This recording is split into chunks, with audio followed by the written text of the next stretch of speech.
Open Your Eyes is brought to you by the Belize Bank, our country, your bank, and Smart, bringing people together.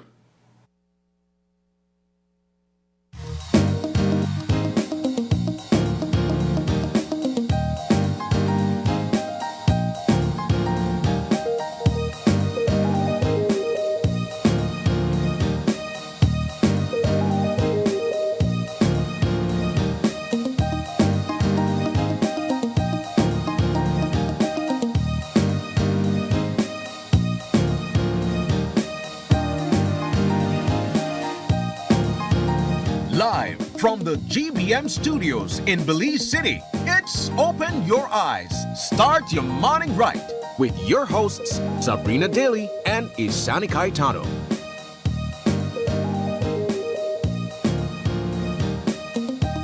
Good morning and welcome to Open Your Eyes. Start your morning right. I'm Isani Caetano. And I'm Sabrina Daly. And good morning, Isani. Good morning, Sab. Happy Thursday. Yes, it is May 7th, Yes, 2026. it is. And I'm standing here and I'm thinking, why is May 7th significant? Why is And it? then I realized that I passed by the Belcan Bridge earlier, and many of those car dealers haven't moved their vehicles from there yet. They and have today is the not. deadline. Yes. Oh. That's why May 7th is significant. Well, there you go. You're already getting some updates from Isani. If you have plans to do any sort of activities around the Belcan area, I know that that's the start of the construction. Yes. And so this morning might be a little bit different if you are planning to commute that section of the city. That's actually an interesting topic that we could probably delve into a little bit later on in the morning. But good morning to you guys again, wherever you're tuning in from at this time. Across the country, in the diaspora, we're always so happy to have you here with us as you start your morning right. Do you get the feeling that for whatever reason,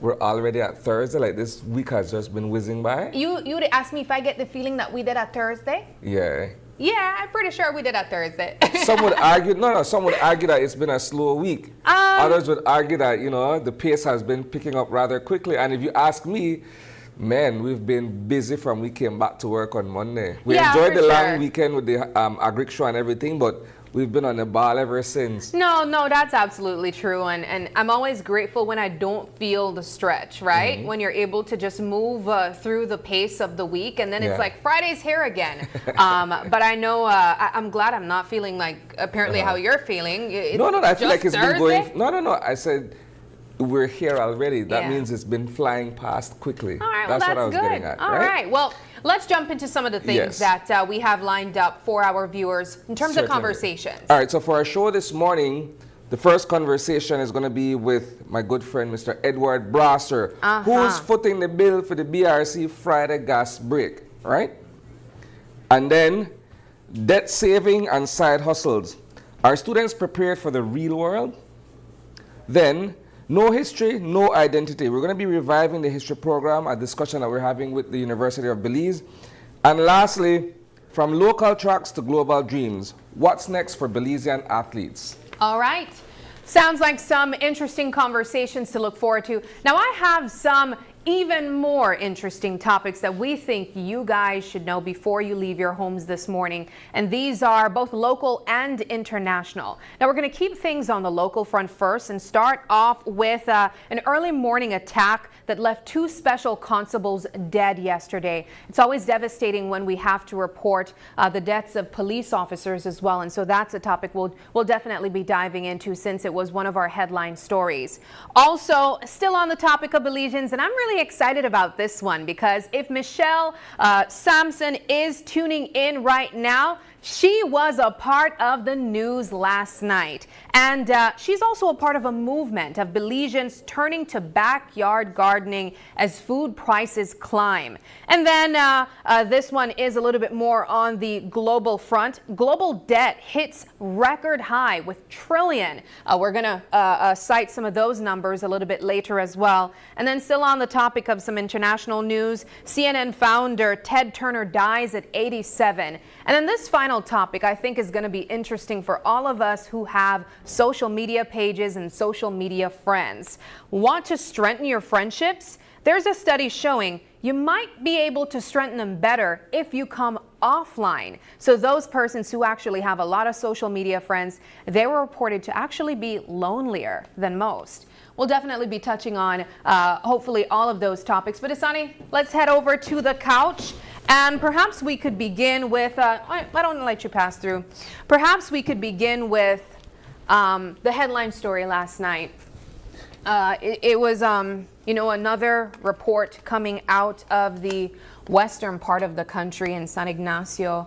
We had our colleague Shane Williams head to the west to report on 2 devastating early morning attacks that left 2 special constables dead. Yeah, so what puzzles me is why would anyone attack these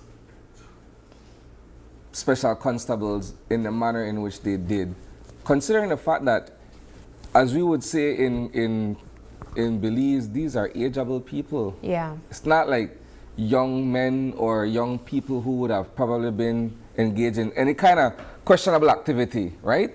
These were people who, for all intents and purposes, Sab, got off work a bit early because they were supposed to have a retreat with the town council later that day. So they were on their way home after an overnight shift at the market, and they came under deadly gunfire, right? Now the modus operandi here is that you have 2 individuals on a motorcycle who trail them, caught up with them, and then let loose a hail of bullets, right?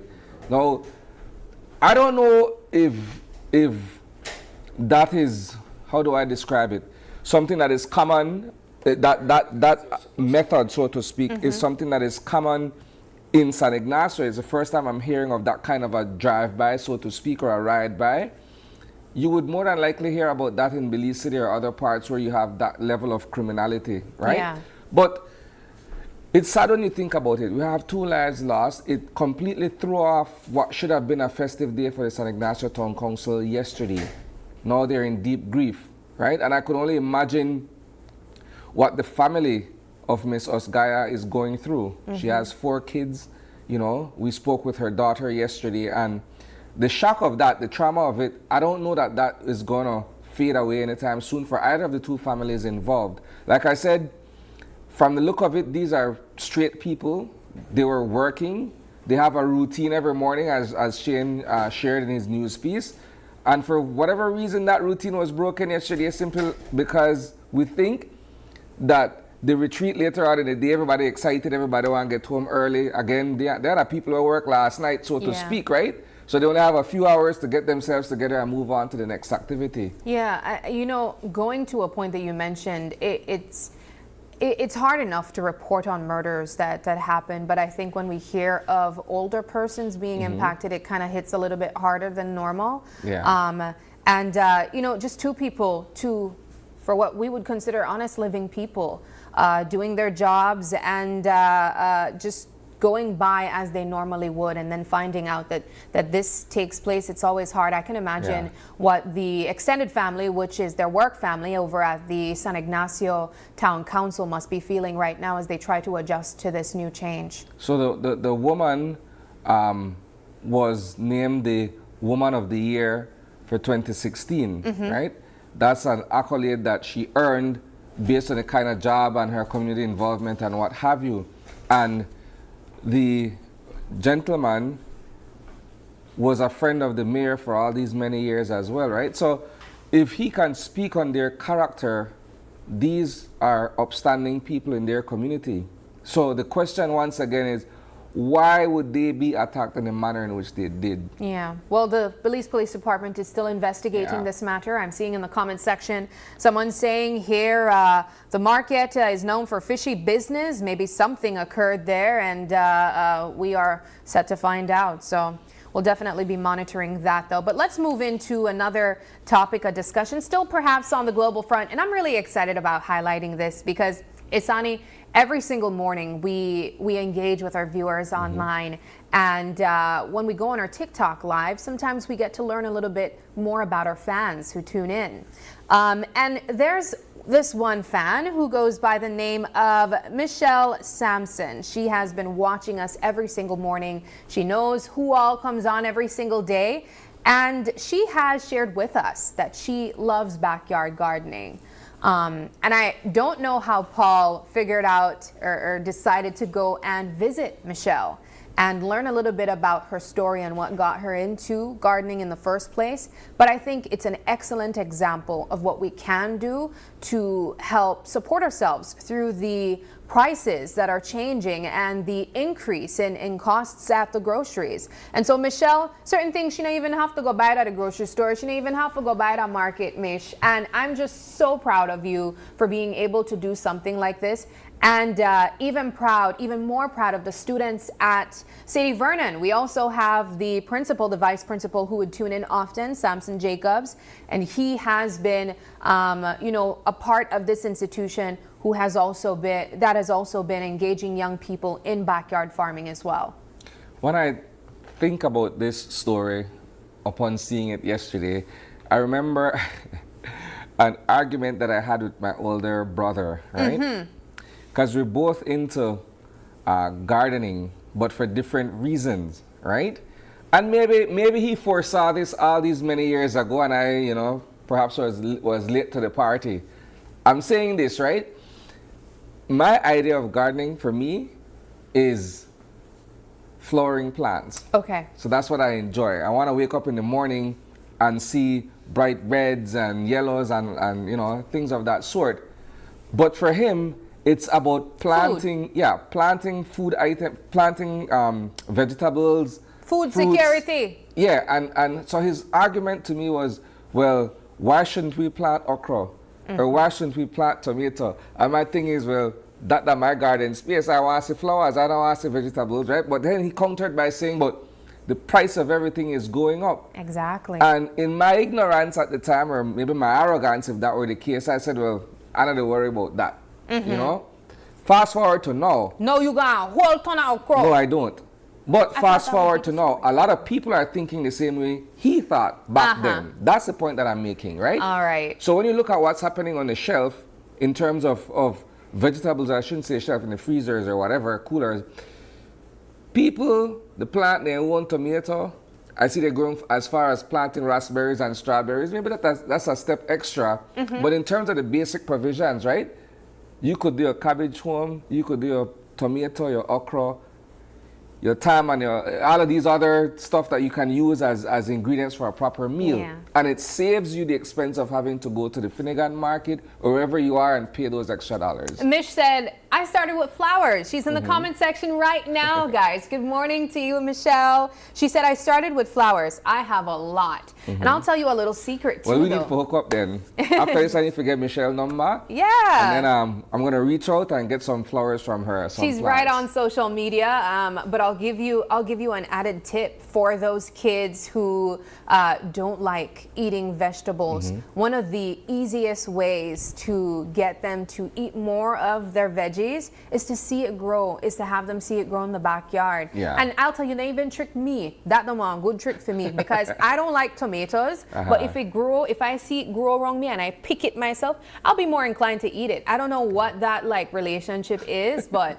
I don't know. It worked for me. But as I said, if you want, you can message Michelle. Hopefully Michelle is open to people messaging her on social media. She grows berries, guys. She grows raspberries. And I just think that's so cool. We have to be friends on social media. And speaking of being friends on social media, Isani, there's this interesting study that was done and published by the Public Health Reports. And now this is an international study based in the United States that was done. And it was a survey that covered over 1,500 Americans ages 30 to 70, led by a doctor, Dr. Brian Permack. And he's the professor of a university in the United States.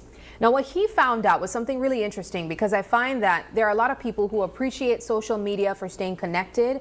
You would know that there are older people as well. After you retire, you build up your least social media presence. And there are people who actually make businesses out of this. Now, this study has shown that people with more social media friends actually feel more lonely. And developing friendships online actually might not be the best way to sustain friendships. Now, when I saw this story on CNN, and we can talk about CNN later, I chuckled a little bit because I knew that I would be on the show with you, Isani, and I know that you're not really a social media guy. No, I don't. But you're also a very sociable guy. Yes, I am. And so you have been able to sustain friendships without having a social media presence. And so I felt like the perfect person I should talk to about this study is Isani Cayetano. And I chuckled to myself when I saw the results of the survey as well, right? But, yo, I'll go off the bat here, right? I never really did care for the social media experience like that. All my friends, all the people I know exist in real life. There's a number I can call, there's a place we can meet up, and we constantly have conversations and so on, right? So I look at it in terms of the Facebook, the Instagram thing and all of that. I'm not on that. But again, based on the friendships that I've cultivated over the years, if I have a contact number, we do communicate by WhatsApp. But that's enough for people where they add likes and that people exist in real life and are dear to me, right? But I could get it. You have people who have 1,000,001 followers, but are those really friends? Yeah. Right? Are those the people that you would, that you would open up to and share, certain aspects of your life? That's a good question because right now, everybody put their whole life on social media. And I don't know what value that has if you're actually cultivating meaningful friendships with people. Right. Quality over quantity, right? Like if I consider you my friend, I could call you at any point in time. We can sit down. We could have certain conversations. We could share certain experiences that are real to both of us, right?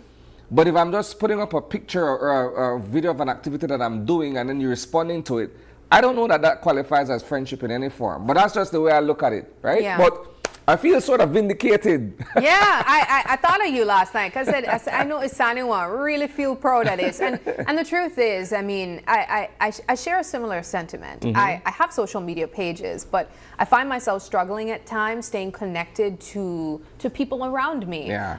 And so I spend more energy trying to water the friendships that I have in person, that I get to interact in person. And of course, there are instances where you'd have loved ones that you're not able to see every day, and so those ones I put a little bit more priority. I use social media to my advantage. That is the purpose of it, right? But when you do things and you add people and you're down there at 10,000, how do you really keep up? How do you legitimately say, okay, this 1 out of 10,000 is my actual friend? But let's be real though, people make money out of creating these like social media presence. Monetizing something and building a quality friendship are two different things. That's true. Right? That business, you can't mix friendship and business, people say no. All right, well, let's move things along. Speaking on the topic of CNN though, as we mentioned, this was a study published and coming out of a CNN report. There has been some sad news reporting that the founder of CNN, Ted Turner, has died at 87. This is global news. This is, relevant to anyone who streams and looks for news all over the world. Well, the reason why this, is a conversation that I was looking forward to is because we keep talking, well, for the past few days we've spoken about press freedom and the work of the media and what have you. So while Ted Turner was a media mogul, he was a magnate in the United States, CNN, much like its rival Fox News, are hallmarks in US media, right? And so when I reflect on Ted Turner, and I also think about Rupert Murdoch over at Fox, I keep thinking about our local landscape here in Belize, where people would argue that some media houses are supposed to be independent, but then certain political views get in the way of it, right? And Belize is such a small place where we all know who is who and what is what. In the United States, you have these two titans, right? But they're on opposite ends of the political spectrum, so to speak. Yeah. And they are the stewards of their respective media empires, right? And so that's my reflection point today. I'm thinking, how do you separate your own political ideas and your philosophies and so on from the actual work that the media is supposed to do, right? And I think it's a sober reflection given the untimely passing of Ted Turner at this point.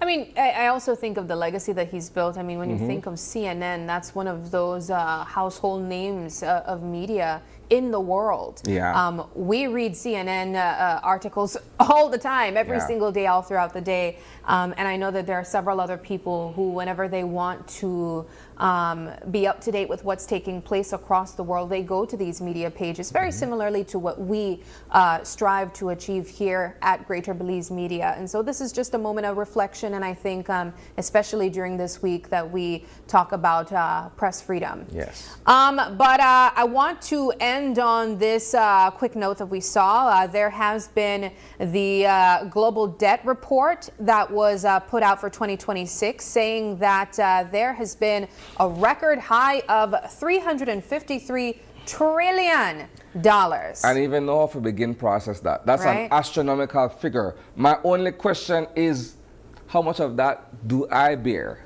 And I think perhaps it's a question that, you know, if we're saying it's a global debt, that means that affects each and every one of us, right? It's all connected. Does it affect my kids or their future children, you know, in terms of being able to pay off this debt? Or what does it really mean? What does it tangibly mean? All of those questions cross my mind when I think of this ballooning debt. Yeah, no, so I saw the report saying that investors are showing signs of diversifying away from U.S. treasuries. And I was interested to understand a little bit more about what that meant. We know that when we think of debt, we also think of these heavy-hitting countries that have huge economies, right? We think of Belize, we think of a small player in this entire market. And so when we think of diversifying away from the United States treasuries, I was curious to understand what that meant and what role Belize plays as well in that type of economic conversation. Do you have an idea? Not so much, but in my mind, what immediately strikes me is that if we're talking about national debt, right? So the United States is the world's economic power, but they too are indebted to China, right? Based on their manufacturing capabilities and so on, right? Yeah. And I try to think about all of that and put it into context.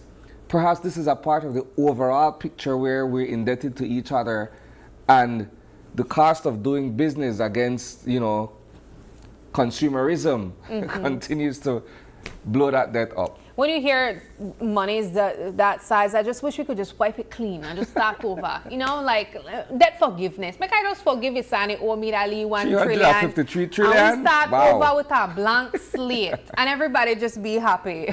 But we do have to close off this conversation. Before I move things along, I want to quickly highlight some of the comments that we have been seeing this morning. I see Michelle commenting on our friendship story that we were talking about earlier. She said, I just add people I intend to interact with.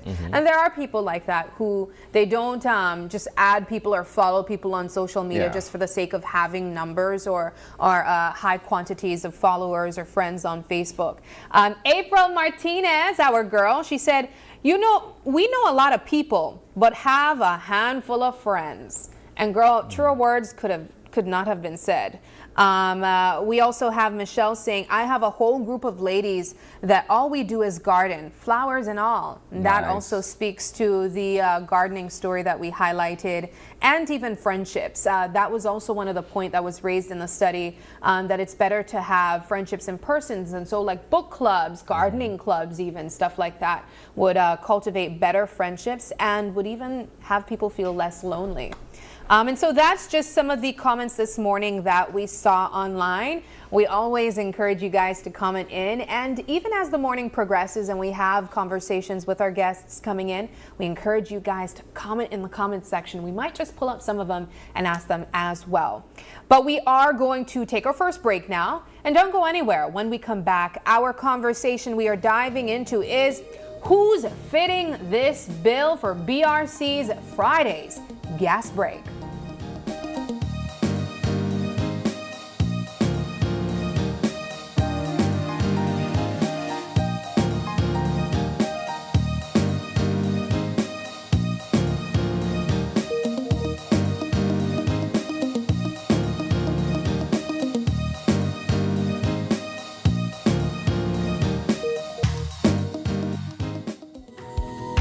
In the heart of the Cayo district, Calico Jacks is proving that sustainability and success can go hand in hand. When Calico Jacks wanted to move to solar energy, the biggest difficulty for us was the finance. Belize Bank believed in our vision, and we are very happy and grateful that they gave us this opportunity for the financing. Through the Credit Risk Abatement Facility, a partnership between Belize Bank and the CARICOM Development Fund, small and medium businesses can access financing for renewable and energy-efficient solutions with reduced collateral requirements. Here at SCSB, we're grateful for Belize Bank to make it easier for our clients to go green. We're proud to work with businesses like Calico Jacks to help them lower their costs and their carbon footprint. At Belize Bank, we are powering Belize's transition to renewable energy, one business at a time. Together with our partners, we're making sustainable financing accessible for all. Belize Bank, financing a greener, stronger Belize.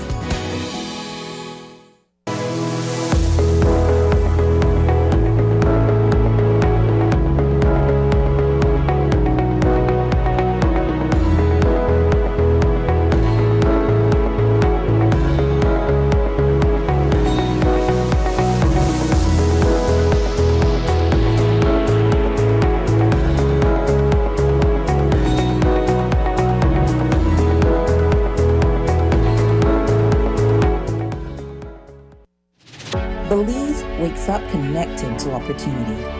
And across our country, the work to keep Belize connected continues. SMART continues expanding our network across the country, bringing stronger coverage to more communities.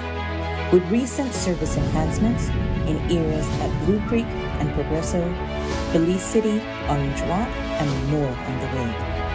We're bringing education closer to home, empowering entrepreneurs to grow their businesses, supporting industries that drive our economy, and keeping families connected wherever life takes them. With every expansion, we are investing in the infrastructure that moves Belize forward. Because connection isn't just about signal, it's about opportunity, progress, and the future we are building together. SMART, bringing people together.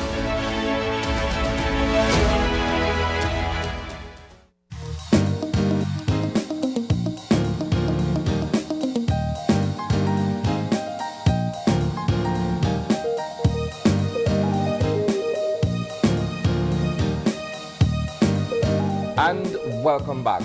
Joining us this morning for our first conversation is Edward Broster. Many of you guys would have known him from his life in law enforcement, a very lengthy career. But this morning, he is with us as the caretaker for Belize Rural Central in his capacity as an aspiring politician. Good morning, my brother. Good morning. Good morning. Thank you for having me.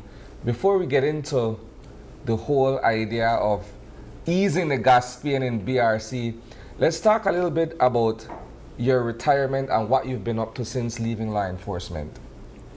Well, since I retired, I've been doing my carpentry work. I love to bake and cook, and I have a land in Ontario where I am building some cabins, trying to develop a little eco-lodge and stuff like that. So I've been pretty busy. I noticed that you've also transitioned into political life, so to speak. What has that been like?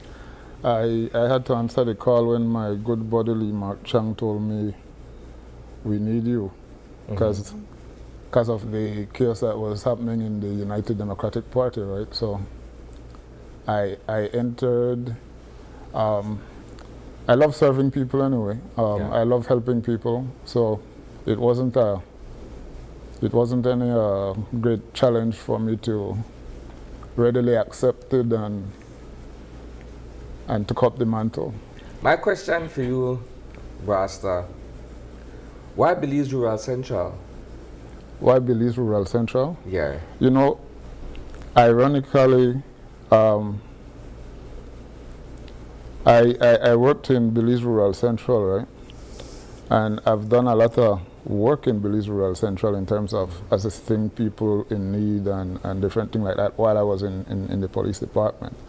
But Miss Beverly Williams at the time was stepping down, and she handed over the reign to myself, and I run with it. Coming from a career of policing, how does the mantra see something, say something, do something translate into your political aspirations of being area representative for BRC, Belize Rural Central? You make me smile. You make me smile big, because that's exactly what. You see something wrong with the party. You see something wrong with the political system.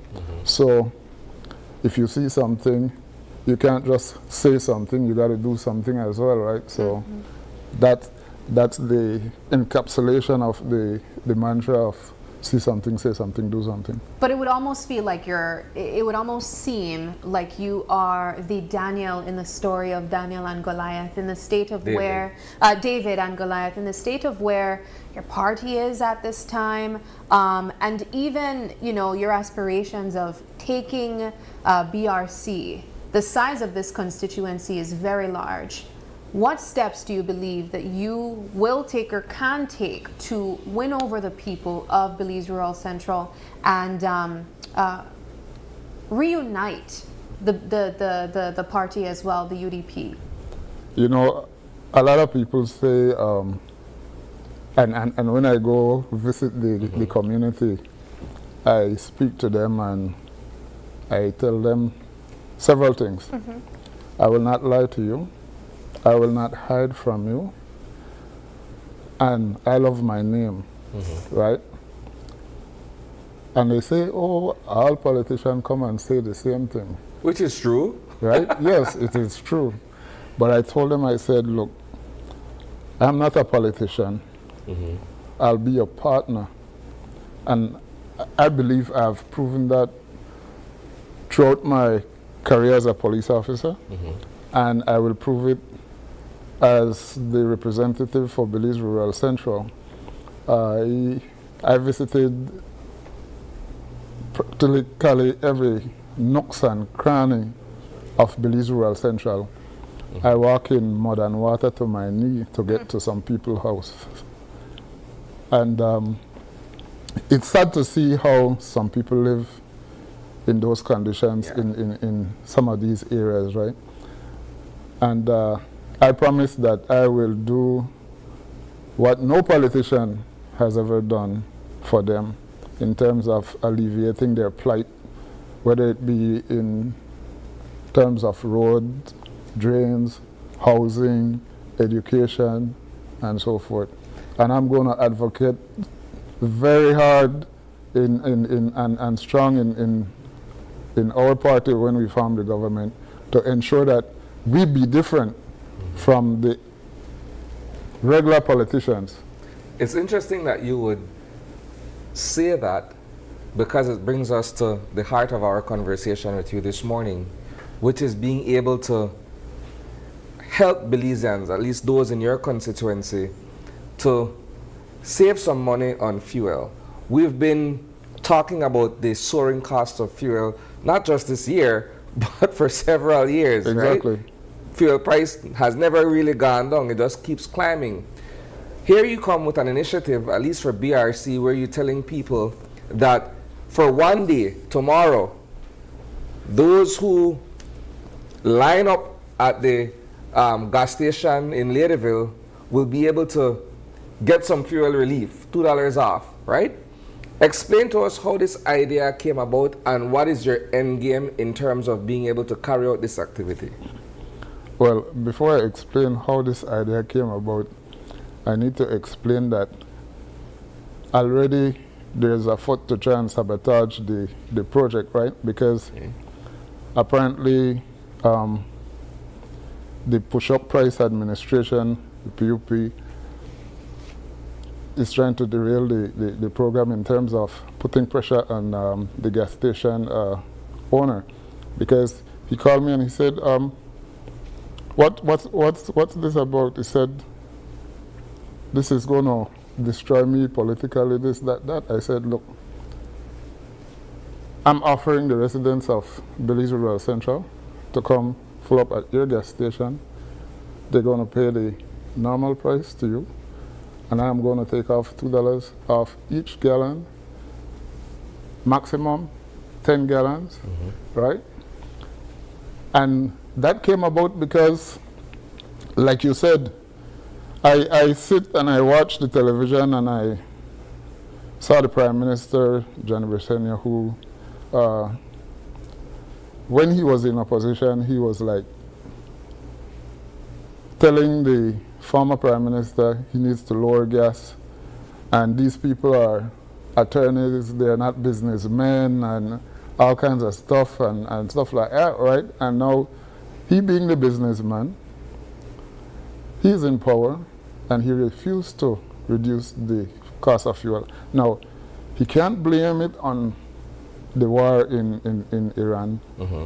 While, yes, there was an increase in oil, right, which would deserve an increase, he has been increasing fuel from 2020. And in 2021, 2022, he increased fuel 10 times in that year, right? Yeah. And it continued to increase and increase and increase and increase. And like what I told my friends, I said, that is to the increase of fuel prices that has been, that we have been experiencing is due to the fact that he has taken 15 supplementary bills to Parliament since 2020 as well, which amounted to $106 million in one case, $161 million in another, 200 and I believe 2 or maybe 40, and then another 200 just January of this year. So he says we can't reduce the tax because on fuel because we need the tax for social programs and so on. For social programs and for other stuff. But yet you cannot reduce the tax for fuel because we need the taxes, but yet you're giving multi-million-dollar company tax breaks and other companies tax breaks and so forth. Here's my question. And saddling the working, ordinary Belizeans with the burden. Here's my question, right? And this perhaps follows in the lines of transparency and accountability as well, right? So while on the face of this is an excellent initiative for people who live in that constituency, those who are registered in BRC, everybody wants to know who's funding this, who's fitting the bankrolling bill. this thing. I because know. And at the end of the day, we need to be clear and open, right? I fully understand that. And at the same time, I need to be honest in terms of if you come and you said, I'm going to help you, but if I help you, I'll get political blowback. I don't want my name out there. I can't expose you. But Pastor, you limit everybody in a BRC, those who drive vehicles. Not everybody. It's until the supplies that we have. Okay, are exhausted. Are exhausted. What's the cap that you have in place? Huh? What's the cap? How? Per person? I can state 10 gallons per person until supplies last. You're limiting it to 10 gallons per person, right? We've already acknowledged that BRC is a pretty large constituency. Yes, it is. Right? All of these people are going to be lined up there tomorrow. I don't know how many, but I presume a lot of people are going to be there fueling up and stuff. So the cap is 10 gallons, right? Yes. $2 off each gallon. Right. That's going to add up quickly. Yes. By the end of the amount that you have. I'm asking you, who is taking that on? Because somebody and I can't expose some persons, right? I can I can readily tell you that Lee Mark Chang is helping me with some. Okay. Right? Okay. All right. Fine. You're not at liberty to openly disclose who all are in on this thing. Right? I am not. But what do you foresee will be the overall impact of it, right? Because some people could write it off as well as just a one-off thing for politics, so if you put your name out there in the constituency. But what is the long-term, or what is the overall vision for this particular initiative? And I say to that again, right, that while this is a political statement, it is also genuine concerns for the Belizean people. And I am challenging the government that if we can do it, you can do it. You cannot be... But is it sustainable? Would it be sustainable? It would not be sustainable on my part, because I don't have no lot of money.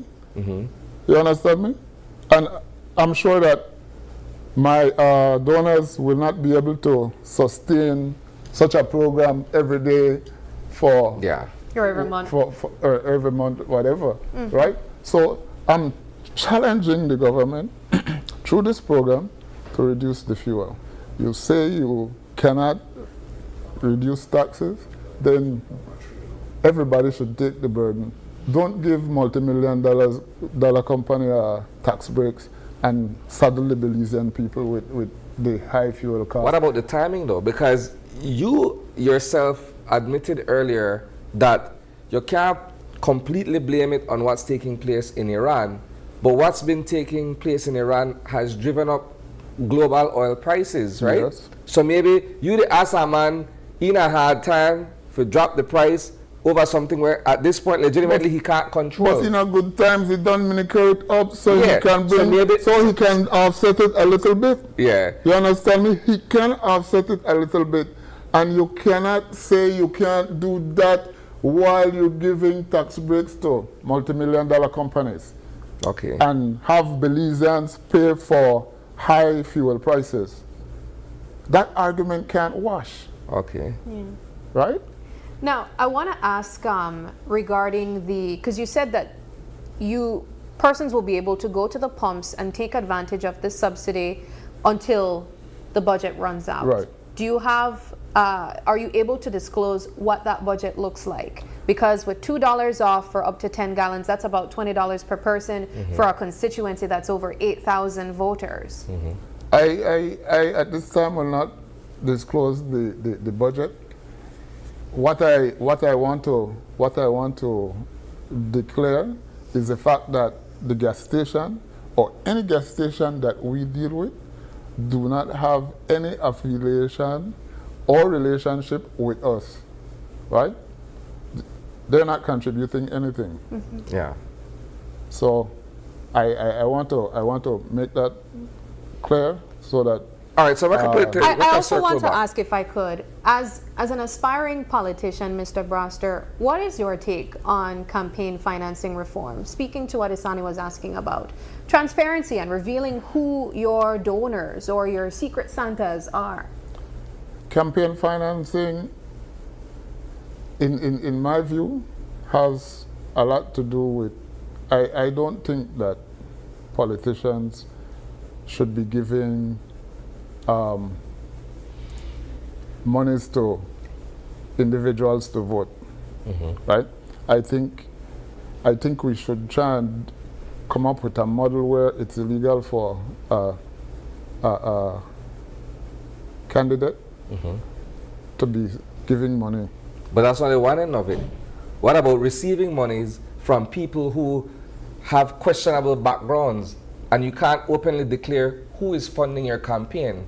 That's where I think she's going with that. Okay, so in that aspect, again, I believe that yes, we should be forced to declare where we're getting monies from, because if we're not getting bad money, there's no need to hide who we're getting money from. So then can you disclose that? But in a climate, in a political climate like Belize at this time, right, where if Isani is a PUP or affiliated with the PUP or UDP, vice versa, and I'm with the opposite party and he helps me, and he's, as a businessman, he's going to get screwed.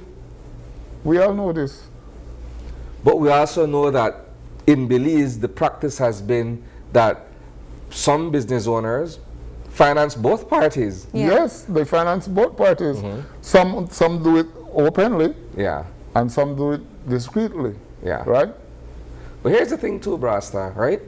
When you look at the expanse of BRC and this particular initiative tomorrow, it would seem that the only Ladyville people who are closest to the gas station there will benefit, because nobody know the call for Gales Point, or nobody know the call for Hattieville, or nobody know the call for 8 miles, or maybe 8 miles through the John Smith. But I'm saying that it seems that it's only catering to one pocket of the constituency as opposed to everybody, that 8,000 that Sabrina mentioned. See, there's where you force me now to disclose some of my additional programs. Okay. Because if me and you go downstairs right now in my truck, you'll find sacks of rice, beans, flour, sugar, where today, as I leave from here, I go to the office and we start packing pantry bags for 8 miles and Western Pines. And then we have another program where we're going to do in Hattieville, and we're going to do something in Hattieville. I'm not going to say like what it is. Yeah, I'm not going to say what it is, because then I will throw away the surprise for the residents of Hattieville. Okay. But I want to do it just like how I do Secret Santa and stuff like that.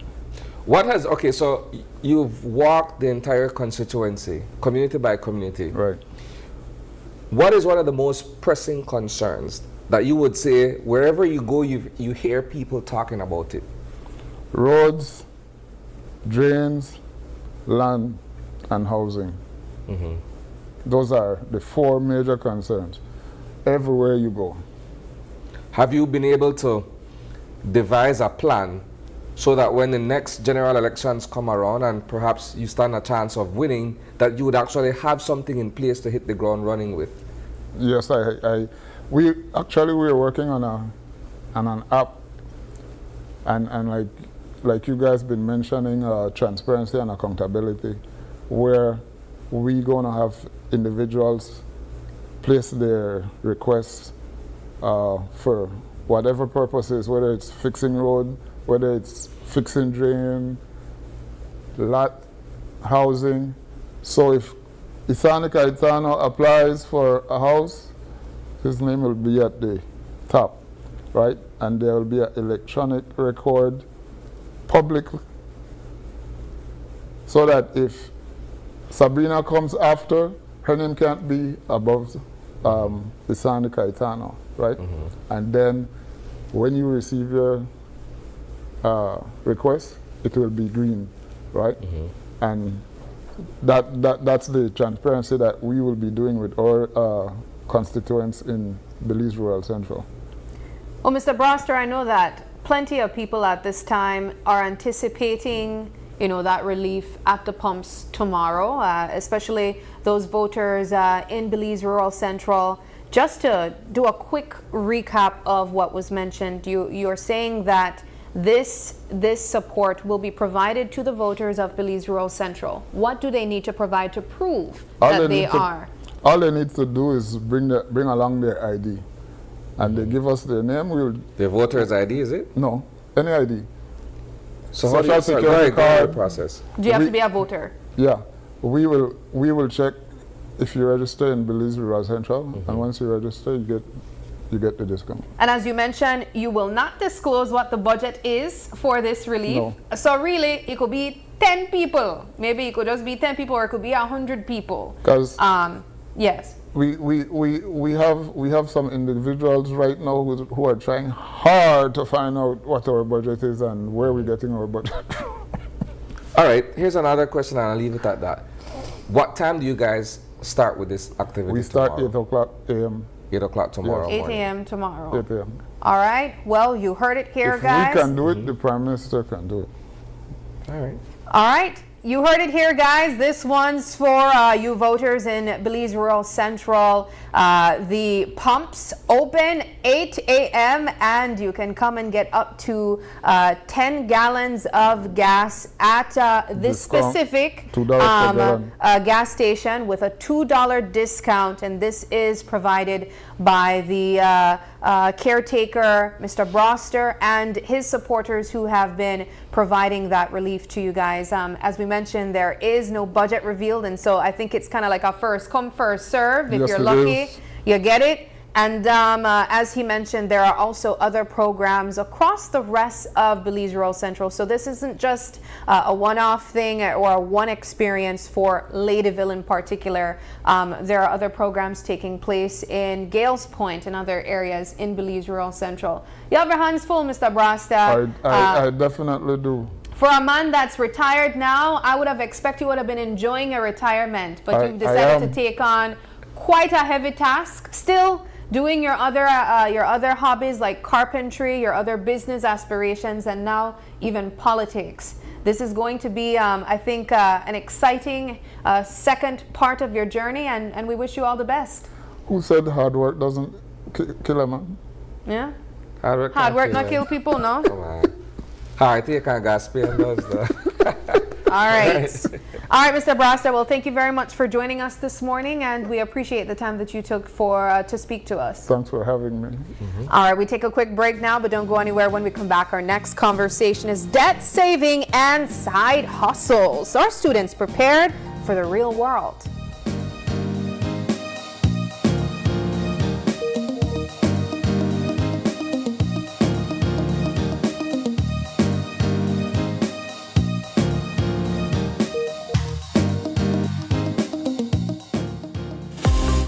Full-Tech Systems understand that technology isn't just a tool, it's a game changer.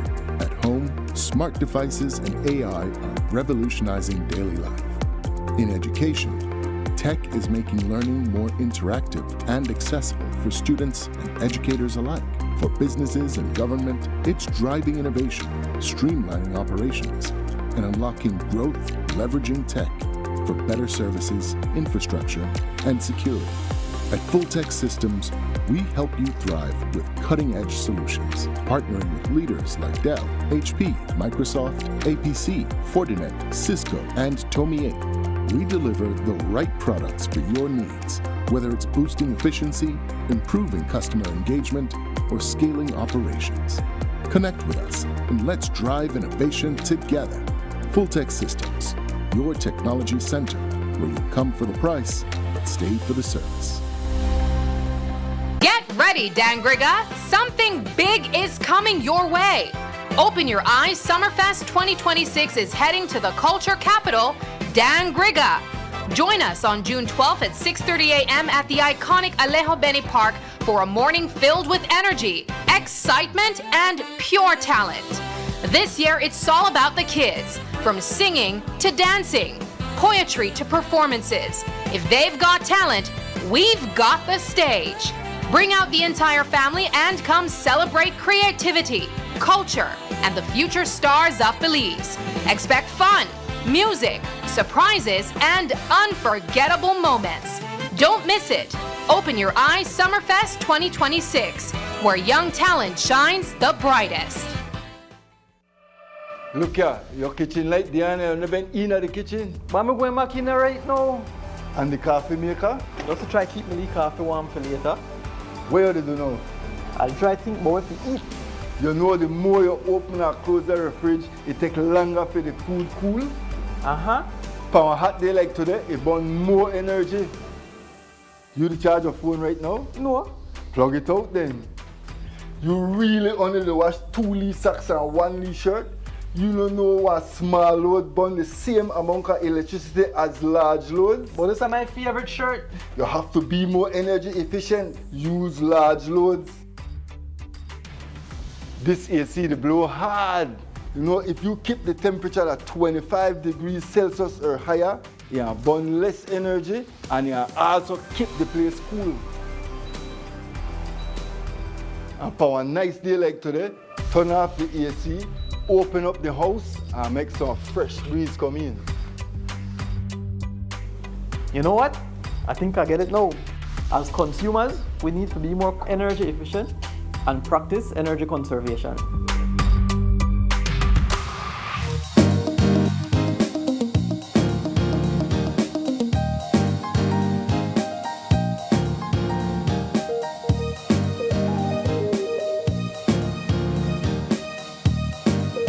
Welcome back. We are jumping into our next conversation, and stay locked in with us because yesterday we were talking about financial literacy on that topic of rent.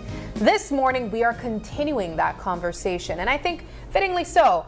The month of April was recognized as Financial Literacy Month. Well, in the month of May, we are still continuing that conversation, and we have some wonderful guests here with us to guide us through this discussion. No stranger to you guys, Dr. Carol Babb. She's the Executive Director of Peace Work Belize. She's also joined by Jade Gomez, the Administrative Secretary, also representing Peace Work Belize. And we have two representatives from a high school here as well. We have a teacher from ACC and also a leader in the Financial Literacy Club at the school, Ms. Rianne Swift, and a student of ACC, Amanique Young.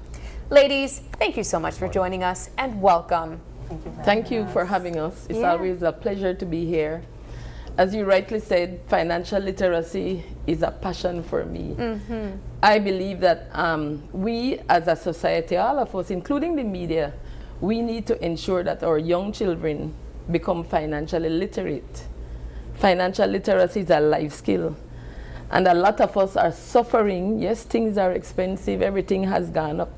But however, if we had the skills to manage our monies fairly, we would be in a better position. How can financial literacy help? It can help us with making good financial decisions. Right now, Mother's Day is coming up, and you might want to buy an expensive bouquet of flowers for your mother. But is that a need or a want? Does your mother need a flower, a bouquet of flower? Or maybe there's something that she truly needs. So financial literacy helps you to make good financial decisions. And so we are very honored, Jade and I, along with Miss Rianne, we have worked with her, a teacher that I have seen transformed, a student who has been transformed, who was never taught financial literacy. I wasn't taught financial literacy, and I know the importance of it.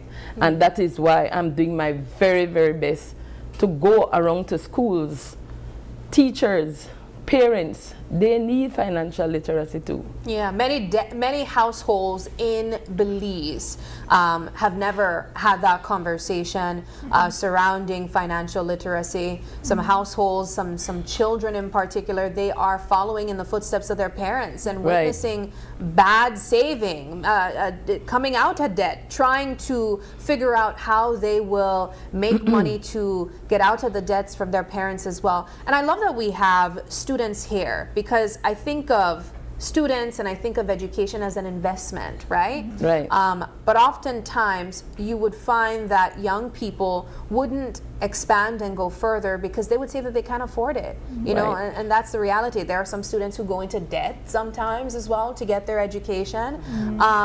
But ultimately, there's a need to have this conversation from several angles, having young people here and having them understand as early as possible the importance of financial literacy, and so we can look at that through the lens of the club that is available at ACC, and then looking at the reality as well. What is stopping, or what are stopping students from going further, young people from going further as a result of the lack of financial literacy? Let's begin with the club.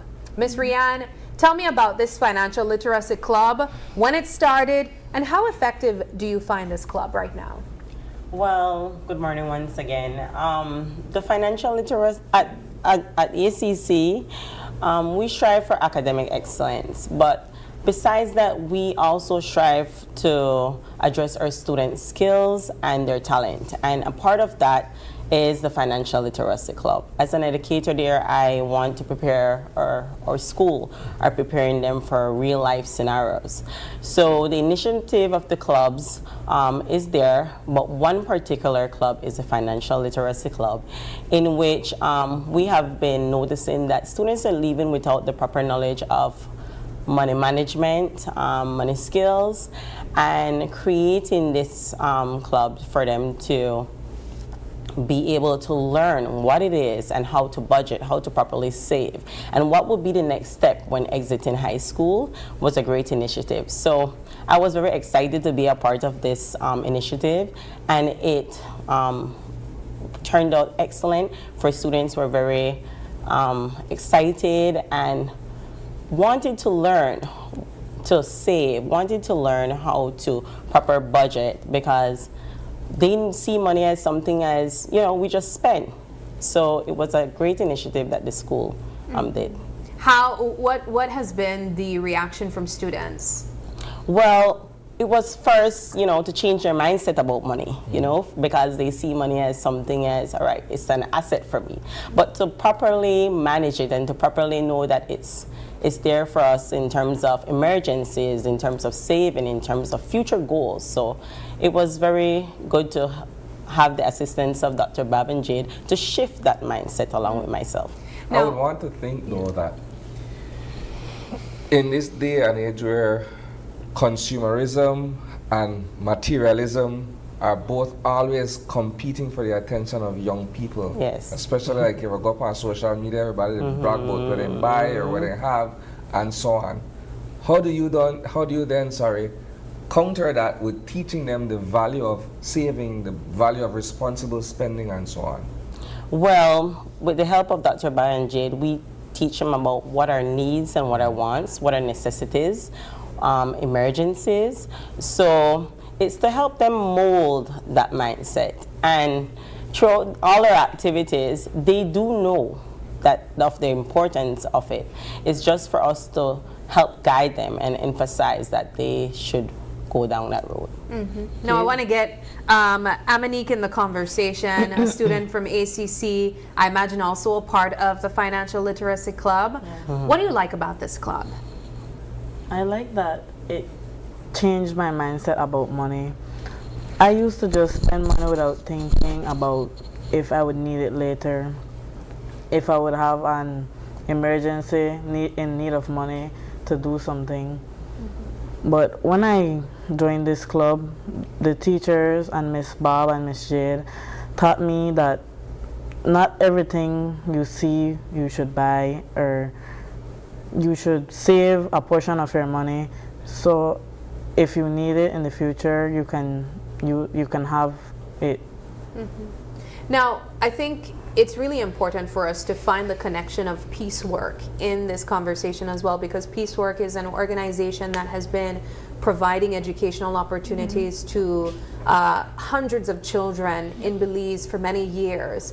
Jade, you being so closely connected to the work that's being done here, why is it important for Peacework to include this as a part of their mandate as well in providing support to these children? Well, I'm actually a product of Peacework because I met Dr. Bob and I first learned about financial literacy through a migrant event that they were having with partnership with IOM. And my mom was there with me. My mom at the time, maybe she was like 44 years old, 45. She had never heard about financial literacy and finances. Although my parents are entrepreneurs, it wasn't something that we ever really discussed. So I think for it to be included in part of the clubs at ACC, it's very important, because when I was Amanique's age, I never heard financial literacy at school, although it was part of the curriculum. And I can say that I came from a very good school, the school that I went to, but it was never really part of a conversation, not at school, not at home. And sometimes we have to understand that children learn things at school and they take it back home.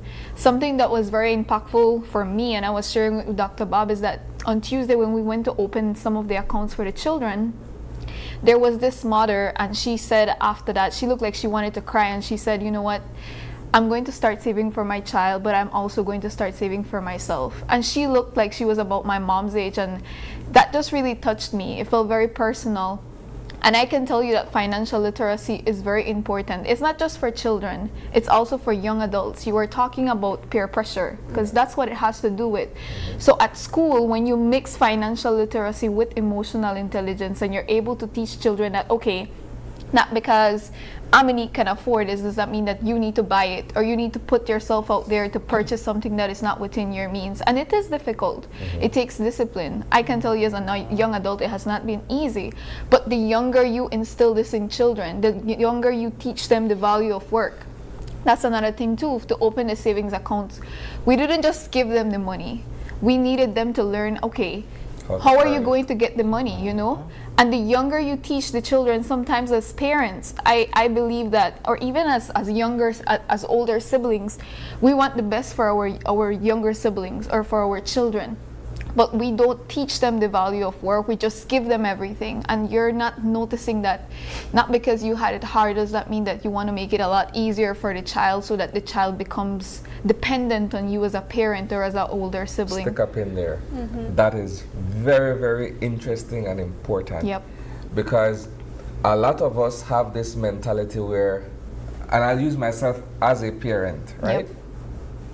I didn't really have it hard growing up, thankfully. But my mindset, based on my parents' mindset and so on, is that I try my best to make it easier for my kids so that they don't have to go through any of the challenges that I would have gone through growing up as a child into a young man into who I am today. But I think at the heart of it is teaching them how to earn what they want, so that we don't just give it to them. Because when we give it to them without them actually working for it, it becomes an item. It's like, okay, well, I need $80, Daddy just give me the $80, as opposed to do some dishes, do some chores, you know, give me good grades, and then you get the $80 in return. So I'm glad that you brought that up. My first storybook, Jacito Learns to Save. So I'm on my 4th book, by the way, which will be launched shortly. Jacito becomes an entrepreneur. Lovely. So the first book taught about the value of work, because as you rightly said, Isani, too many times we believe that we are helping our children by just giving them things. It's not helping them. In this story, Jacito wanted a tablet for Christmas, and the grandmother said, you will work for it. And he said, work? How will I work? I'm only 8 years old. No matter how young children are, there are little chores that they can do. As parents, we need to encourage our children to teach them the value of work, because our society has become a begging society. I see young boys and girls on the street begging, and we need to break that negative cycle. And that story teaches you that teach your children to have goals in life. What do you want to achieve? He wanted to get a tablet, and the grandmother said, okay, you have family members, go to your family members, do chores for them, clean their yard, you know, dust out their cars. There are little things that every child can do. And so it needs to start early. 0 to 8 is the formative years. Those are the years where the child's brain is like really looking for new ideas to learn things. And we need to capture that time. That is not to say that they can't learn after that. Because I have had older people saying, oh, Carol Bob, where were you before? I am too old. You are never too old. You know, they always say, oh, I'm too old, I can't do this. Yes, you can do it. It is a discipline. It is not easy. But a lot of people aren't disciplined, though. A lot of people make excuses for their situations. You can't bend a tree when it's done. I disagree with you, because I have seen some transformation. But you must be disciplined. You must say to yourself, I deserve better. And when people don't save regularly, there are things happen in life, and they don't have an emergency fund, they are in problem. And that's why you see a lot of GoFundMe, because we are not a society that save regularly. So one of the initiatives that you closed off Financial Literacy Month with, even in the month of May, was the savings, opening the savings account for these students. Tell me a bit about what that program or that project looked like, and how many kids were able to open accounts. So we have 20 children, 20 students who will open savings account. How have we selected those students? Aminique is one of them. We asked the students, how will you raise the money? We didn't tell them. They got into groups. I think Aminique, your group did what? Garnaches? They said they wanted to do garnaches. And so Jade and I, we led by example, Miss Swift, all of us got together. We made chicken dip, chips and dip. So all the money that we have raised is used to help these children to open savings account. We have demonstrated 2 important skills: working for the things you want and opening a savings account so you can see your money grow. And so we opened it at HRCU, and we've taught them the benefits of being a member owner. Like one of the things that we taught the students, that after 1 year you can apply for the Henry Charles Usher grant, which is given to everybody. Nobody is denied. However, it's just 1 per family. We've taught them that yes, you get dividend at the end of the financial year, at the end of May.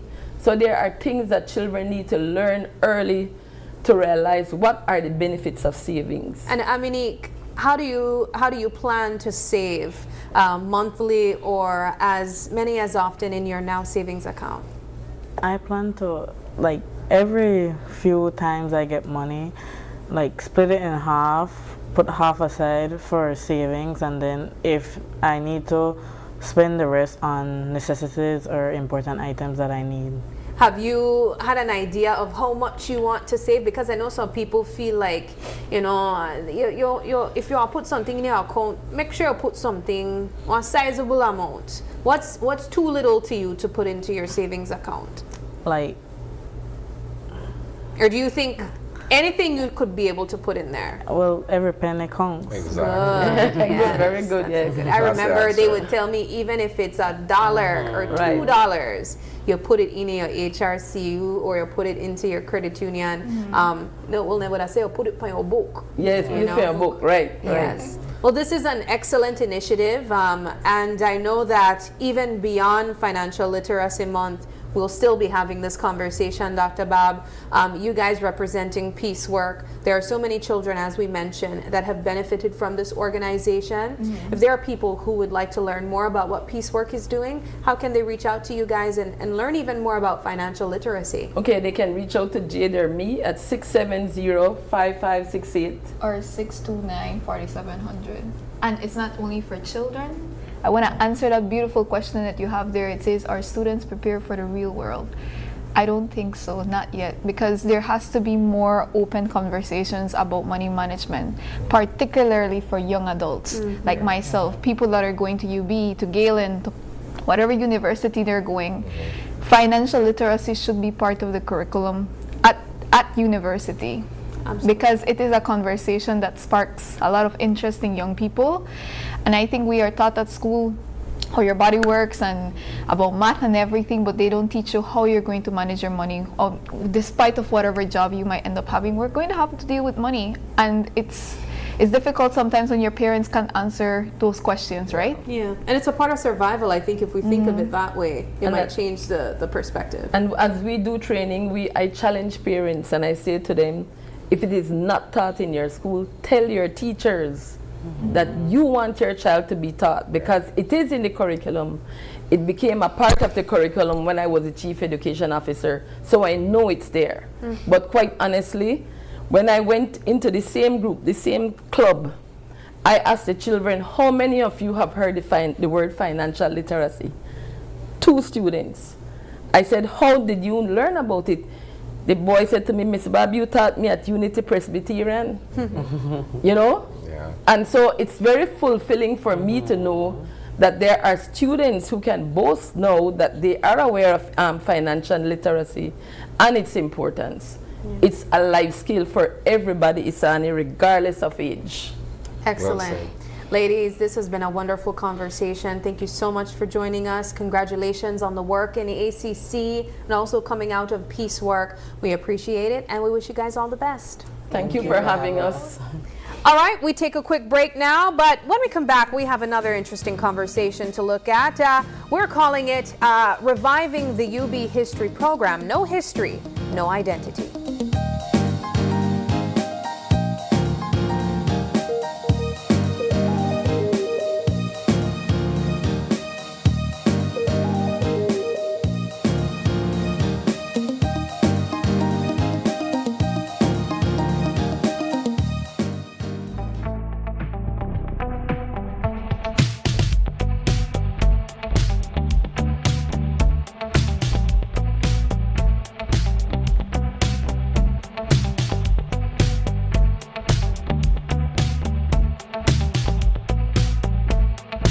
In May, make Benny's your one-stop shop for appliances. Get amazing deals for mom and appliances all May long. Benny's, quality and savings. Every idea starts with a curious mind. You're the girls who will build the future. And that's what Girls in Tech is all about, helping you learn, discover, and see what is possible. Each of you, if you want, you can be the innovators of the future. The long-term objectives is to amplify their minds and the opportunities.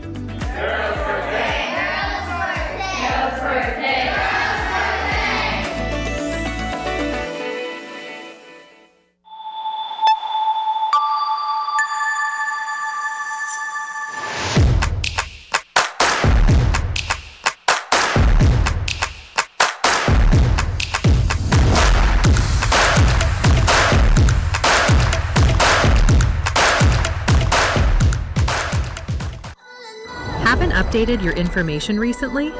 Well, kick off the new year as a winner. RF&G Insurance is giving you a free chance to win every month. Entering is easy. Just chat with us on WhatsApp and update your information.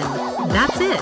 You'll be automatically entered into our monthly raffle for a chance to win awesome prizes. Don't wait. Message us on WhatsApp and update your info today. RF&G Insurance. It pays to get it right.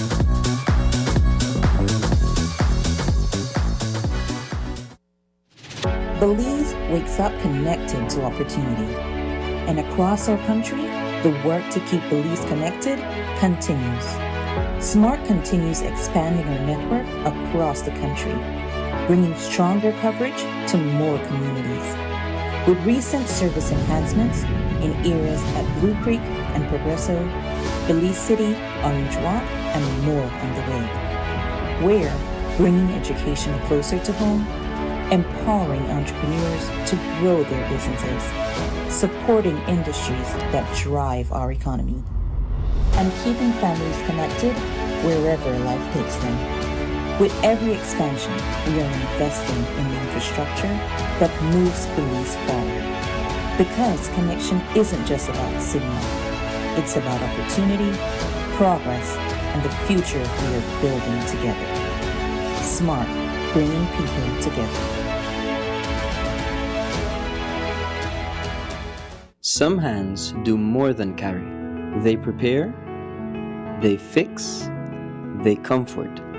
They keep a home moving in ways few people notice. And even when the day is done, they are still thinking of home. For the months of May and June, we celebrate the hands that hold the home together, offering you 25% off on tiles, lights, fans, ACs, gardening supplies, and more, both in-store and online. Thank you, moms and dads, from Builders Hardware.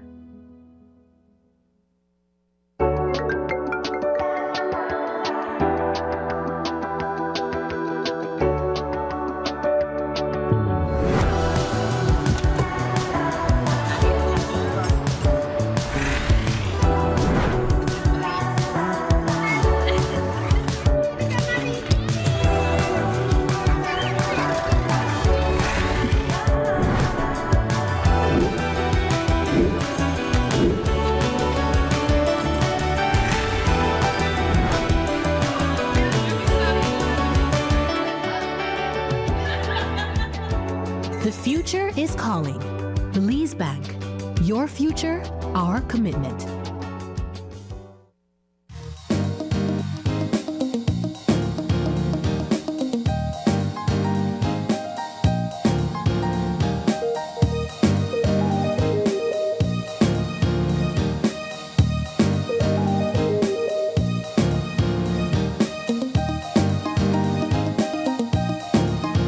And welcome back. Joining us for the following conversation, no strangers to us here at Open Our Eyes. We have with us history lecturer at the University of Belize, Delmar Zib. Hi, good morning. Good morning. And he's joined this morning by Yasser Musa. He's a program advisor and an art historian at the UB. Gentlemen, good morning. We're talking about bringing back a program that has been put aside for a few years. went through our review. This is the history program at the University of Belize. Let's begin by talking about perhaps why it was put on hold for the review and what you're looking forward to now that you're reviving this particular course. So one of the things that universities do from time to time is actually review some of the content of their programs, but also what are the needs of the nation in this case. One of the things that we were very conscious of is that the program was first started in 2008, and there was a need to realign what the program's aims are with the needs of our country. So the program was placed on pause because we went through a process called a program review, which was a very systematic review of the curriculum itself, but also it involves stakeholders. So we invited experts in the field, both from Belize and outside of Belize, to take a look at what we're aiming to do in the program. And also we did consultations with various stakeholders in Belize to see what are the priorities in our country. One of the things that we came out with was that there was a greater need to have a balance between theoretical frameworks but also practical skills. So what can I do with this degree? That's what I was asking earlier. And that's what we are now focusing on. Yes, we still want people to be able to research and be rigorous in academia, but we're also looking at, for example, how to set up an exhibit, how to do oral and community history, how to basically craft stories from things that you collect in an archive. How do you analyze data? So in addition to that, also we're hoping to engage with the media, right? With media and technology. So how, from a historical background, I can get these transferable skills that I can employ in any field that I want to do. In fact, our graduates are now are in such an array of fields that you would be surprised. You see, you know, some people ask, what can you do with a history degree? I always respond, what you can't do. What can't you do, right? with a history degree, because we have people in things ranging from technology, looking at how they use the historical thinking and the research skills to do design work, to manage websites, to also people who are now diplomats. We have lawyers, teachers. Actually, just Tuesday we were at the refugees department where we also met 2 graduates of the history program, and they're there working as well, I think one is looking at the legal processes for refugee status and so forth. But what I'm trying to say here is that we're focused on those transferable skills that are not only about looking at history as a field of study, but also as a field that provides an array of skills that you can use in any profession. I want to get a little bit personal and ask you guys about your own individual journeys that led you to history. But before I do that, I also right? Yeah, give me history punny. But I also want to say, I think as a young person who finds herself reading often, one of the challenges with attracting people to history is that it's not very sexy, you know? People don't find history, young people at least. There are a small pocket of young people who find it interesting, wanting to understand what happened in the past and how that affects the present and the future. For both of you gentlemen though, what drew you to history? Why did you want to learn more about what took place in the past and even specialize in it, get a degree in history to now teaching it? Wow, that's a big question for so early in the morning. I know. But actually, I brought something that I wanted to share and show the cover of, which is this this Free Belize Now, which is a booklet that was published in 1980. And I came out of a situation in terms of my family life, my growing up in a political family. And I listened to a lot of conversations related to politics and economics and history and reading. And so my orientation was there. And then I eventually ended up getting involved in studying economics and then art history, which are not necessarily related, but they are in many ways. But I wanted to share, this is a 1980 document, and there is a specific paragraph I wanted to read that says, "The Belizean people are aware that their aspirations for freedom, nurtured over centuries, constitute a political and moral reality much more profound, much more potent than any judicial claims that are constructed against them." The reason I wanted to read that today is because Today, we still have to free Belize because we can't expect that in just 45 years that our freedom has been gotten. People have struggled for hundreds of years. The history of this country did not start when they turned on the internet. But now that we have the internet and now that we have AI, Delmer was talking about how the history program under his leadership, and he's a very young man, history lecturer, how they are now pivoting towards a practicality of what you were asking. How do young people see themselves in the world having studied history? Well, I could give you a great few examples. Only maybe a decade or so ago, or more, he graduated from the UB history program and now he is the head. Another friend of mine, Carlos Quiros, graduated from that same program, and he's in the Ministry of Education, Science and Technology doing incredible work developing web platforms that are helping teachers develop their lesson plans. We have Ruby Reyes, again, another graduate of that history program, who is now a lead person in the education field in curriculum. We have April Martinez. Yes, who our very own. Yes, your very own April Martinez, who's an outstanding cultural advocate in terms of things related to research through her work at ICR, but also through her media work. We also have Rolando Cocom, who is the director of that Institute of Social and Cultural Research. Another friend from down south, Isidro Cus, who's doing work in Toledo. And these are just a few examples. I mean, I don't want to go on and on, but these were all young people just a decade or so ago. I'm not saying he's still not young, but I'm just saying I doubt he knew while studying at UB that he would end up being in that seat. No, he had to go on his own journey, develop a curriculum at SJC for the African and Maya history program, and do all of these exciting things. So I think what Delmer illustrated in his words just now was that history gives you an incredible foundation upon which to build on so many other things that are not yet realized. Delmer, do you believe that Belizeans, including young people, value knowledge of the past? I ask because excuse me, a lot of us are so caught up in the now and what's taking place in this particular moment that we oftentimes don't find ourselves reflecting on what has happened that brought us to this particular present. I think they do. I think, in fact, just on social media, you could perhaps put a prompt there that would gauge the interest of people. People would immediately say, well, this is right or wrong. And that brings a lot of questioning into the idea of how do we understand scenarios of history. One of the things that I always say is that we are accustomed to looking at history as this one story, when really history is about interpretation and debate. And how do we get to that stage is part of building this national consciousness to liberate Belize. Because especially in the process of, as we go decolonizing our story, that will hit some nerves that people will not like in some cases, and that some people will gravitate towards in other cases.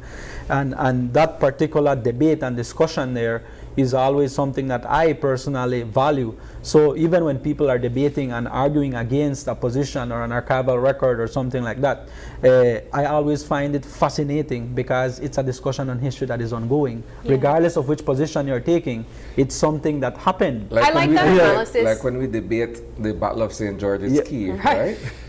And whether that was a skirmish. I could appreciate that analysis as well, Delmer, because I think for people on the outside who do not have an appreciation for history, they think of it as remembering dates, right? It's not. Remembering dates, and just that idea of its own, it's not very attractive. And so looking at it from your perspective and also yours, Mr. Musa, as analyzing different periods and what happened during that time and how it affects us now and the debates that can come from it, I think it's incredible. So I want to take a look now at this program that we are reviving and what will be offered based on this restructuring. What can people get from it? So this particular restructuring, again, as I had mentioned earlier, there was a greater balance between theory and practice. Yeah. So we have new courses coming in, for example, how to do archival records management, which is also a national need that we're having, how to do community oral history, how to also do public engagement. I think that's something that is very important. So as a historian, how do I grab these big pockets of data and bring it to the public sphere? I think that's one of the major needs in how people appreciate history, right? How do we get a book and transform it into a graphic or two for people to learn about it? And then we're also, as I mentioned, very much engaged into seeing what's the role of AI, what's the role of technology in teaching history. In fact, just a couple weeks ago, I was at Florida State University looking at some of their work there, and they're using virtual reality as well to teach about history. Oh, that's incredible. So, and I could absolutely see how that works. Yeah, so that's something that we're also seeking, right? Okay. To see how we are able to orient our students towards saying, well, look at GIS, and how do I look at GIS and also teach history through it? How do I look at, how do I use virtual reality to ensure that there's also a representation that is as accurate as possible, right? So in this case, we're looking at a very progressive program that is now oriented towards saying, well, you will be able to research, produce reliable and credible research, and also be able to transform it into different products and different aspects, I should say, that are public-facing material. So, and again, these are skills that could go beyond, because how to do community oral history, for example, is something that you could use in any field, because when we talk about public consultations and so forth, that skill is also there. So again, our focus is very much on the skills. How do we develop particular skills that are not just history bound, but also go beyond different disciplines? And I must say that one of the other things that I think is very important is that we're trying to be a lot transdisciplinary as well, in terms of understanding how different aspects of history can be a springboard to also understanding technology, a springboard to understanding maths, sciences, and so forth. It's connected. The opportunities are, so many. Every single part of our life has some aspect of history tied to it. So the program is starting. How long is the program? So the program, we're hoping for it to be online and blended. So there, again, since we're dealing with the practical aspects, there would be a need for it where you would need to come in and do some stuff. Yeah. So that's the practical part. It's a 4-year program, but if you take a couple of summers, you should be able to finish in 3 years and a half, depending on how students would want to do it. But now if you come from a junior college, then of course, depending on how many credits transfer, then you would have a different time span there for you. So the program is designed for 4 years, 3 years and a half actually, to 4 years. But as I had mentioned, depending on if you want to do the summers and so forth, then you're able to complete at a shorter time. And it's bachelor level? It's bachelor level, yeah, it's bachelor level. All right. Well, gentlemen, as we wrap up the conversation, I want to just get your final thoughts on the importance of a program like this at our university and the type of student that you hope would enroll. Well, I'd like to say first that I really commend the University of Belize, the flagship state-driven higher learning space, for keeping a focus on history. And I brought one more thing to show. I'm really a show and tell kind of teacher. This is a magazine called Gombe, and this is a publication from February 1979, and the cover says "Wanted, National Dignity." Again, just like I mentioned with Free Belize Now, every generation is faced with this task of figuring out how do we build up the nation's ingredients inside of each of us so that we can carry out our civic responsibility. Now that sounds like fancy talk, but really what it means is how do we tell the multiplicity of stories. Because we come out of colonialism, there has always been one monolithic, dominant imperial story, like the battle story you mentioned. But that is not the story.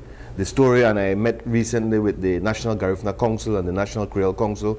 There is a multiculturalism that we always have to be conscious of, that there are multiple stories that make up our one story. Yep. And so that is a huge duty, I believe, and a huge responsibility, not just of the University of Belize, but the University of Belize is taking it on.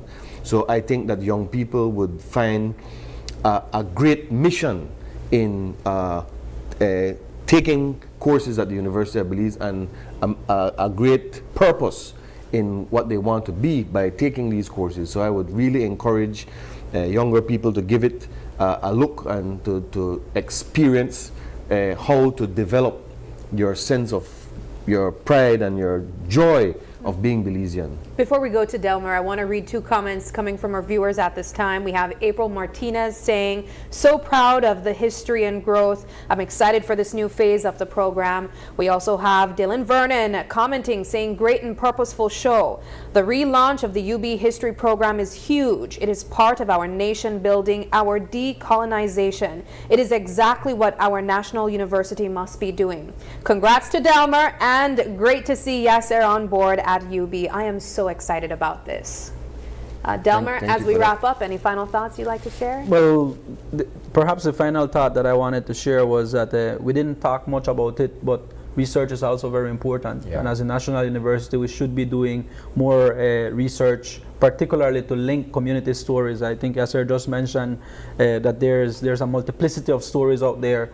And when I visit a lot of communities, they want to tell their story. They want to have that story be told, not only for that self-nourishment, but also as a way of empowerment, and both social but also economic empowerment, because as we have a tourism-based economy as well, many people need that story to be told and also share that uniqueness that they have as a community. On the other hand, I think it's important to highlight that we are the only bachelor level history program in the country, and it's very important to keep that fire burning, as what Dylan was sharing just now. We're very much appreciative of that process of decolonization. So yeah, I personally, I have to be honest, I am in love with history. Yeah. I enjoy every day when I go to work. And I hope that I can, in some way, impact new minds to also fall in love with history and learn that it's more than just dates and events and so forth. Yeah. But it's also about this engaging debate and discussion about how do we continue building our future. We tend to talk about history as the past, but it really is about our History future. is happening right now. Yeah, and it's now and the future. So, Yeah, absolutely. Gentlemen, excellent conversation. I can see the passion, I can hear the passion, and I definitely see that there are people in the comment section also super excited about this. We just got a comment from Brighton Cod saying, super important, happy to see you be bringing this around. We must continue to unsilence narratives in Belize. Gentlemen, we wish you all the best. Thank you so much. All right, we have to take another quick break, but don't go anywhere. When we come back, we are going to take the conversation from local tracks to global dreams. What's next for Belizean athletes? That's the question.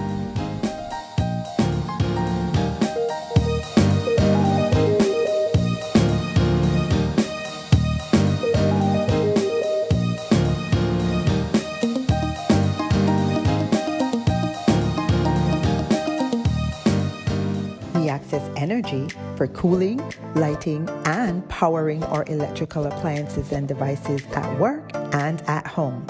During cooler months, we rely less on cooling appliances such as fans and air conditioners. However, during warmer months, as the temperature and humidity rises, we use more energy to cool our spaces, and our appliances and electrical devices work harder than they do during the rest of the year. When the months become hotter, let's all practice energy conservation. Here are a few changes that you can make to manage your energy use. Check that all appliances and electrical devices are working efficiently. Turn lights off when not in the room. Unplug chargers, appliances when not in use. Turn off fans and TVs. Use energy-saving light bulbs such as LEDs. And look for the Energy Star products when purchasing appliances and electrical devices. These easy changes can reduce energy use and costs. You can also monitor your energy use during the month by reading your meter and calculating the reading using BEL's bill calculator on our mobile app or by visiting our website. Let's all save energy.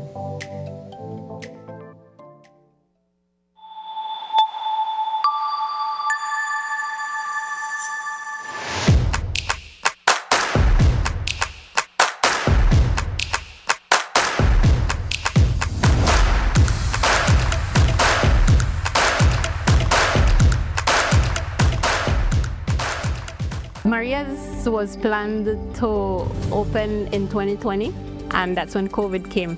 I thought the dream was dead. People would come to my house, they would purchase the coffees from there. That gave me the little confidence, like, okay, I could do this. Atlantic Bank, of course, helped me take the next step. Once I had their support, it was smooth sailing from there. This business is my life. It's literally what provides my family with food and employment. I employ 3 family members, so it's really everything for us. Atlantic Bank, building the future together. Belize wakes up connected to opportunity. And across our country, the work to keep Belize connected continues. SMART continues expanding our network across the country, bringing stronger coverage to more communities. With recent service enhancements in areas at Blue Creek and Progresso, Belize City, Orange Walk, and more on the way. We're bringing education closer to home, empowering entrepreneurs to grow their businesses, supporting industries that drive our economy, and keeping families connected wherever life takes them. With every expansion, we are investing in the infrastructure that moves Belize forward. Because connection isn't just about signal, it's about opportunity, progress, and the future we are building together. SMART, bringing people together.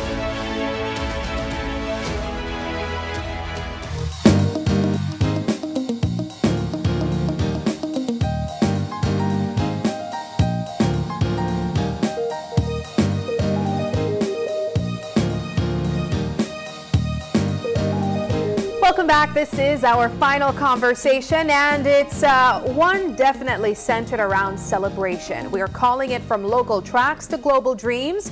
What's next for Belizean athletes? But before we answer that question, we want to give some huge congratulations to the Belizean athletes that we have on the couch with us here this morning. We are joined by Nyasha Harris. She's an athlete in track and field, and she also represents the Belize Athletic Association. Also here with us is Dario Cruikshank. He's also an athlete in track and field, representing the association, and Coach Shalmadine Carr, also an executive member of the Belize Athletic Association. Guys, thank you so much for joining us. Congratulations as well. I see some medals here. I see a big fancy trophy beside me. I know we have some good news to talk about.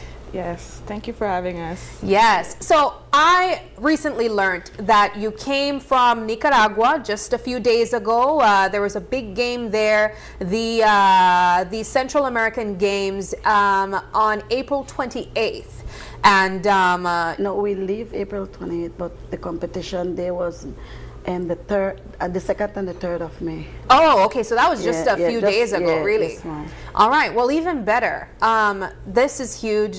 Congratulations. Perhaps we can spend some time to reflect on what the competitions looked like and talk about what earned us these medals. Let's begin with Nyasha. We know that you are a star of your own. You are no stranger to competing and representing Belize in your discipline. What was your performance like at Corica? Yes. And what were you able to gain as a result? Okay, so let's start off by saying this is my last Corica Juniors. Ooh. I'm now officially a senior. All right. I wanted to showcase and do a lot for this competition since it's my last. Yeah. I won 3 gold and 2 silver. Gold for the 100, gold for the 4x1 relay, the 4x4 relay. I came in second for the 200 and second for for a new event, which was the 4x1 mixed relay, 2 females and 2 males. And overall, the U20 female came in second overall with the most medals. For this trip, I was excited and emotional because I got a new PR in the 200 with 24.93. Congratulations. Yes, thank you. I wanted just to, you know, stand my ground and show my best for the my last juniors this year. I saw a photo on screen and I wish we could go back to it. You looking so proud, I guess, crossing the finish line. Can we go back to that picture? I think it's such a powerful photo. Look at that. Nyasha, what were you feeling in that moment? Oh, I was feeling a bit of mixed emotions. I was overall happy. I was really happy with my performance. That was the 4x100 relay with the girls. I was really happy because my team came in first. I was really excited. Before we go to Dario, let me get from you, Nyasha, that feeling of now transitioning from junior to senior in your particular discipline. I would say I feel nervous, but nervous is emotion that everyone has. But now that I'm transitioning to senior and I have to compete with other people, I mean, I have a lot of work to do now, and a lot of things to, like I said, a lot of work and new people I would be able to see, and more opportunities and achievement that I can, you know, say I can go and accomplish. Yeah. All right. Well, let's get Dario in the conversation, because Dario also is wearing some medals or a medal around his neck. Let us know a little bit about what you do in terms of track and field and what your performance was like. I do high jump. So like, basically, my preparation, we do a lot of workout. I had to work for long because like the past 2 years we go up on like a couple trips, and the first time I'm get like second place, and the second time I get third place, and now I get first. So like, I just feel happy to get it, and then like when I hear Belize, everybody like work out with Jay for me, I think I just feel so excited or happy. Yeah, you should be. What make you get into high jump? I get into high jump because like when I play basketball, I leave it, so like I would have more like gravitate towards the high jumping, I think. And I really like sprinter, so because then she could run left me, I think. So. She could run left all the way in this building. I go try running the boys if. Now we have Michelle Madinkar here with us. She's the coach, and I'll give you guys a joke. So I asked one of the coaches. I know that we have Mr. Evans as well. I can't forget him. But I asked Miss Carr, what part your medals there? And she said, they're all right here. And you should definitely respond that way, because this is such a huge achievement to be able to see some of your athletes go out and represent us and come back with this type of achievement. It really speaks to the level of dedication that's being put in from the athlete side, and even the information that you guys are giving to them as well. What has been the work that has been or that has been put into these athletes from your side? Honestly, a lot of training. Took a lot of training for the kids. Then they had to dedicate themselves to go out at the track and put in their work, so that they can go out there and do their best. And I'm really, really, really proud of the result. We took 23 kids and came back with 19 medals. Yeah. Now, one of the questions that we posed before we took our break was, what's next for our Belizean athletes? This is a question that we've always asked whenever we have athletes on the morning show here with us.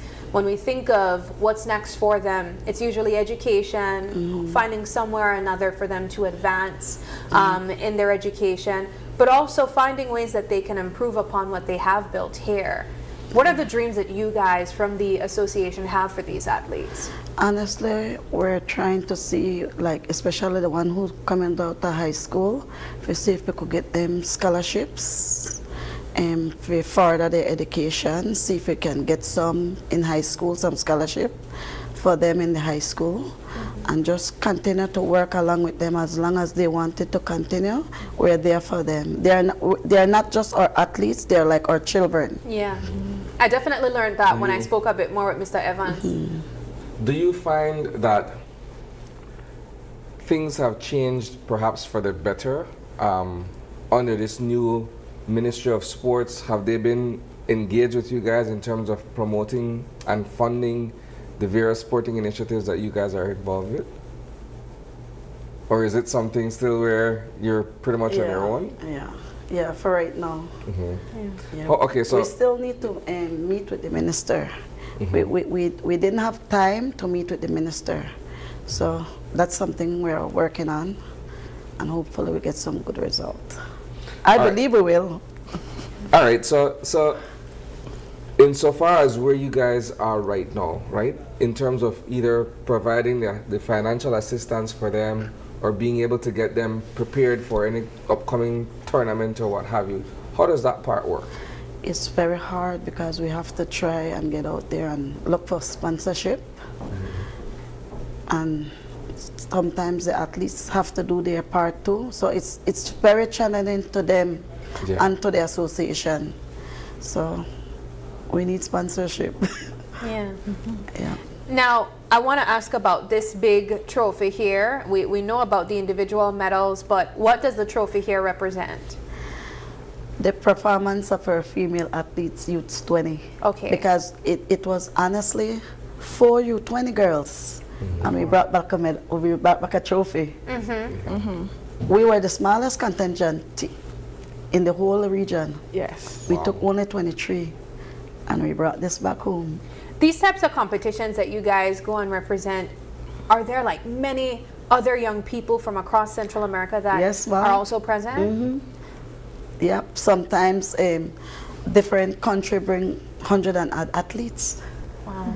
Is it intimidating for you guys? What is it like when you go and you see, like Mexico, they bring so much, Honduras, they bring so much, and then Belize go with 23, but we're small, but we're mighty. What goes through your mind? I mean, at first when I started, I'm kind of like, sad that we were a small crowd. But I mean, Belize was a small country, and every trip we, every other trip we go on, we always curve more athletes, and the more we go, we improve. Like this trip, we curve 23 athletes every year at 19 medals. So it's just about improvement.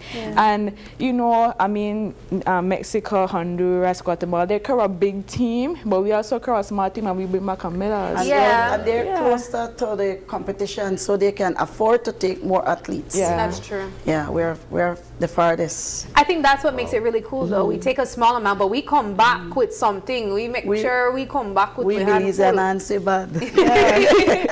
They're not really about the size, about how the athletes come together as one to achieve one big thing. Potential and performance. Yes, absolutely. Yes. So what's next for you guys? I mean, Nyasha, I know now you have to think about competing with older people now, and so that might require a whole new headspace and a whole new level of training.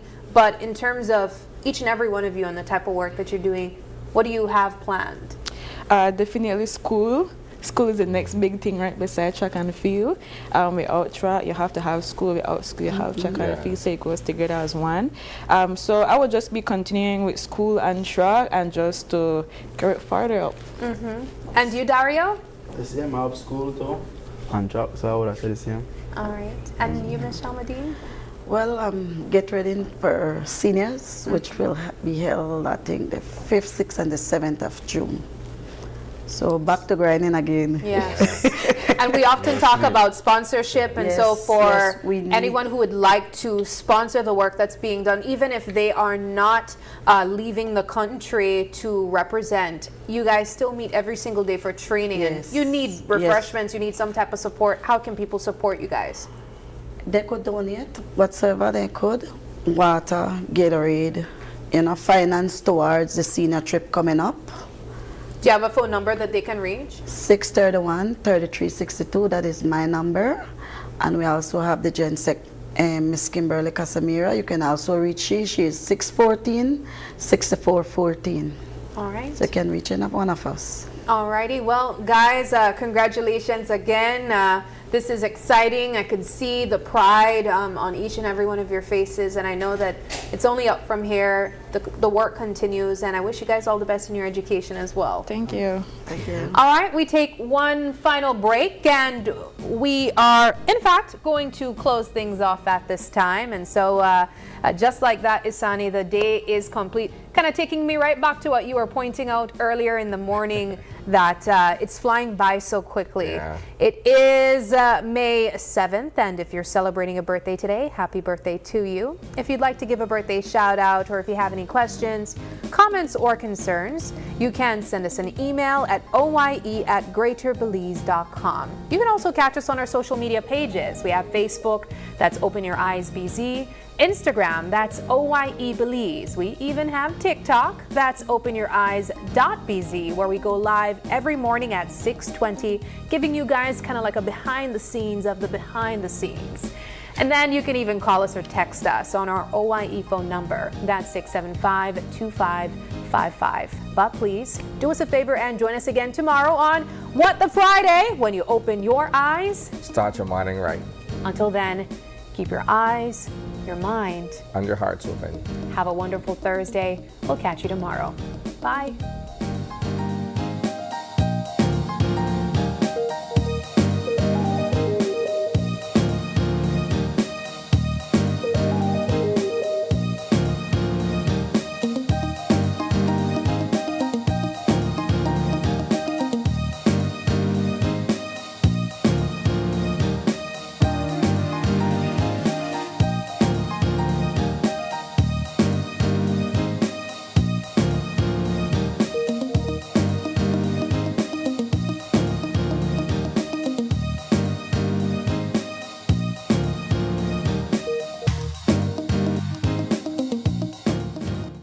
Open Your Eyes was brought to you by the Belize Bank, our country, your bank, and Smart, bringing people together.